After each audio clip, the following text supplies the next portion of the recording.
समंदर, सन्नाटा और एक अनजानी यात्रा की शुरुआत। आज से 500 साल पहले दुनिया इतनी जुड़ी हुई नहीं थी। यह है वास्को दी गामा, जिसकी आंखों में एक बड़ा सपना था। यूरोप में भारत के मसाले बहुत कीमती माने जाते थे। काली मिर्च और दालचीनी सोने जैसी कीमत रखते थे। अरब व्यापारी इन मसालों को दूर दूर तक पहुंचाते थे। पुर्तगाल चाहता था भारत तक सीधा समुद्री रास्ता। राजा ने यह जिम्मेदारी वास्को दी गामा को सौंपी। सन 1497 लिस्बन बंदरगाह पर हलचल थी। 4 जहाज खुले समंदर की ओर बढ़ चले। समंदर शांत था, लेकिन भविष्य अनजान। कभी-कभी समंदर अपनी ताकत दिखाने लगता था। नाविक थक जाते थे, पर उम्मीद जिंदा थी। दिन बीते, फिर हफ्ते और फिर महीने। बीमारी आई, लेकिन इंसानियत नहीं गई। वास्को दी गामा डटा रहा, बिना डरे। जहाज अफ्रीका के तट के पास पहुंचे। कंपास अब भारत की दिशा दिखा रहा था। एक सुबह दूर से ज़मीन दिखाई दी। यह भारत था। कालीकट का बंदरगाह। कालीकट व्यापार और समृद्धि का केंद्र। यहाँ भारतीय व्यापारी आत्मविश्वास से काम करते थे। 20 मई सन 1498 कालीकट पर शासन था ज़मोरिन राजा का।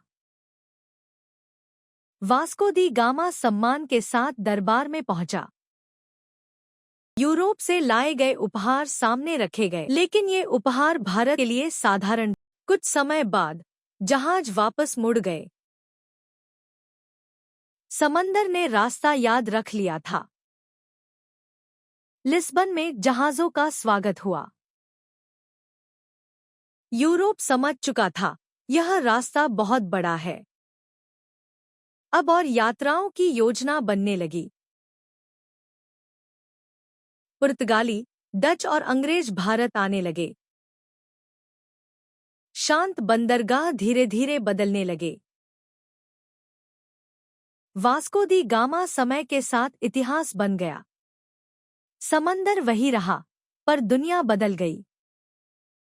भारत और यूरोप अब एक रास्ते से जुड़े थे, और पीढ़ियों ने इसे सीखना शुरू किया। एक छोटी सी काली मिर्च ने इतिहास हिला दिया। एक समुद्री मार्ग ने दुनिया को जोड़ दिया। भारत का तट इतिहास में चमक उठा। एक रास्ता जिसने इतिहास बदल दिया। हर अंत एक नई शुरुआत लाता है। जहाज आगे बढ़ता रहा, समय के साथ।